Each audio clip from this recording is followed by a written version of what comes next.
বৃহস্পতিবার সকালে উড্ডয়নের কিছুক্ষণ পরেই আগুন লাগে প্রশিক্ষণ বিমান ইয়াক ১৩০-এ।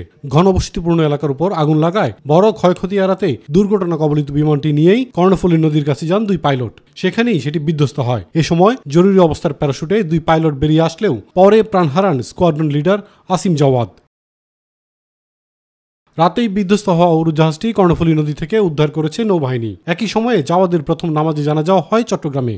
শুক্রবার সকালে জাওয়াদের মরদেহ বিমান বাহিনীর একটি বিমানে করে ঢাকায় নিয়ে আসা হয়। বিমান বাহিনীর ঘাঁটি বাসারের প্যারেড গ্রাউন্ডে দ্বিতীয় জানাজা ও ফিউনারেল প্যারেডের পর মরদেহ নিয়ে যাওয়া হয় নিজ বাড়ি মানিকগঞ্জে। ও বুয়েটে এবং মেডিকেলে দুই জায়গাতেই চান্স পেয়েছিলেন, কিন্তু ওই বৈমানিক হওয়ার ইচ্ছার কারণে সে বাংলাদেশ বিমান বাহিনীতে ইন্টারভিউ দেওয়ার পর চান্স পেয়েছে এবং সেখানেও সে তাদের ব্যাচের মধ্যে এতটাই ও ট্যালেন্ট ছিলেন যে সে ওখানেও ফার্স্ট হয়েছেন এবং সোল্ডও পেয়েছেন। তার মতো একটি মেধাবী ছাত্র, মেধাবী পাইলট, যা নাকি বাংলাদেশের অহংকার, সারা জাতির জন্য সে অহংকার ছিল। কারণ সে জীবনে কখনো কোনো কিছুতেই তার পড়ালেখাতে শুরু করে সার্ভিস জীবন পর্যন্ত সে সব জায়গায় প্রথম হয়েছে।